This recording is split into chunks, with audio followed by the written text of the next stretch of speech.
UGC தேர்வுகள் ஒத்திவைக்கப்பட்டது சரியான முடிவு என முதலமைச்சர் ஸ்டாலின் தெரிவித்துள்ளார். தேசிய தேர்வு முகமையினால் நடத்தப்படும் யுஜிசி நெட் தேர்வுகள் ஜனவரி 3ஆம் தேதி முதல் ஜனவரி 16ஆம் தேதி வரை தேர்வு நடைபெறும் என அறிவிக்கப்பட்டது.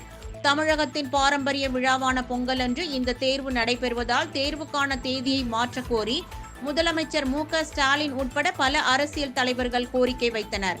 அதன் விளைவாக 15ஆம் தேதி நடைபெறவிருந்த நெட் தேர்வு ஒத்திவைக்கப்படுவதாக அறிவிப்பு வெளியானது. இது தொடர்பாக அறிக்கை வெளியிட்டுள்ள முதலமைச்சர் ஸ்டாலின், யுஜிசி தேர்வு ஒத்திவைக்கப்பட்டிருப்பது சரியான முடிவு.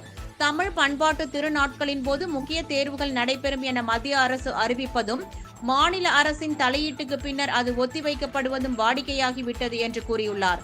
இனியாவது அனைத்து தரப்பு மக்களின் உணர்வுகளையும் மதித்து முடிவுகளை எடுப்பார்கள் என நம்புவோம் என அதில் குறிப்பிட்டுள்ளார்.